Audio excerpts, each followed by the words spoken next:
இன்னைக்கு செய்ய போற ரெசிபி என்னன்னு பாத்தீங்கன்னா தயிர் மசால் பூரி செய்ய போறேன். இது குழந்தைங்கல இருந்து பெரியவங்க வரைக்கும் எல்லாம் நல்லா விரும்பி சாப்பிடுவாங்க. அது ஈவினிங் ஸ்நாக்ஸா வெளிய கடைகள்ல கிடைக்கும்.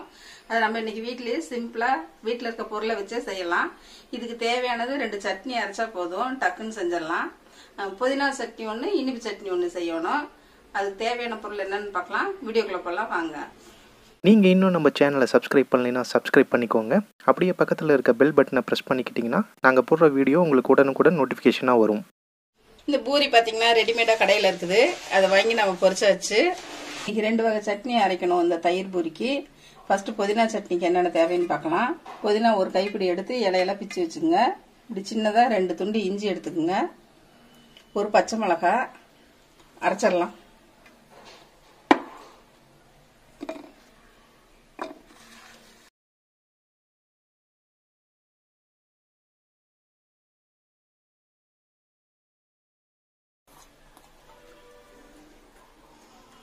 சர்க்கரை ஒரு ஸ்பூன் போட்டுக்குங்க. உப்பு கொஞ்சம் போட்டுக்குங்க. கொஞ்சமாக தண்ணி ஊற்றி அரைச்சி எடுத்துக்கலாம். இது வந்து கெட்டியாக இருக்கணும், ரொம்ப தண்ணியாட்டம் அரைக்கக்கூடாது. இவ்வளோ தண்ணி ஊற்றினா போதும். அரைச்சி எடுத்துடலாம். புதினா சட்னி அரைச்சி எடுத்தாச்சு. ஒரு பவுலில் ஊற்றிடலாம். கடைசியில் லெமன் கொஞ்சம் புளிஞ்சிடலாம். ரொம்ப வேண்டாம், இவ்வளோ இருந்தால் போதும், இல்லை ரொம்ப புளிக்கும். புளி வந்து நெல்லிக்காய் சைஸ் எடுத்து சுடுதண்ணியில் நல்லா ஊற வச்சாச்சு. இங்கே பார்த்தீங்கன்னா 4-5 பேரிச்சம்பழம் எடுத்து சின்ன சின்னதாக பிச்சு போட்டு கொஞ்ச நேரம் வேக விட்டேன். ஒரு 2 நிமிஷம் வேக விட்டேன். இப்படி சின்ன சின்னதாக பிக்கிற மாதிரி வந்துருச்சு பாருங்க. ஒரு சின்ன துண்டு அளவு வெல்லம் போட்டுக்கலாம். பேரிச்சம்பழத்தை இப்படி சின்ன சின்னதாக பிச்சு போட்டுக்குங்க. சுடுதண்ணியில் வேவிச்சிங்கன்னா நல்லா ஊறி போயிடும். இப்படி பிக்கிறதுக்கு வரும். இப்போ மிக்சியில் அரைச்சிடலாம்.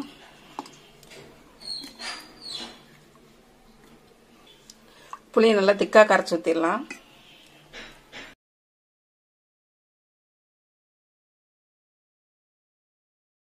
வெள்ளத்தையும் போட்டுடலாம்.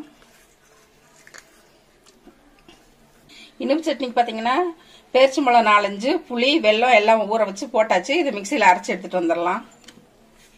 புதினா சட்னி அரைச்சி எடுத்தாச்சு. புளி சட்னிக்கு தேவையானது இனிப்பு சட்னிக்கு அரைச்சி எடுத்தாச்சு. அதை கொஞ்ச நேரம் கொதிக்க விடலாம்.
இந்த தயிர் மசால் பூரி நீங்களும் உங்க வீட்டில் எல்லாரும் செஞ்சு சாப்பிட்டு பாருங்க, ரொம்ப டேஸ்டா இருக்கும்.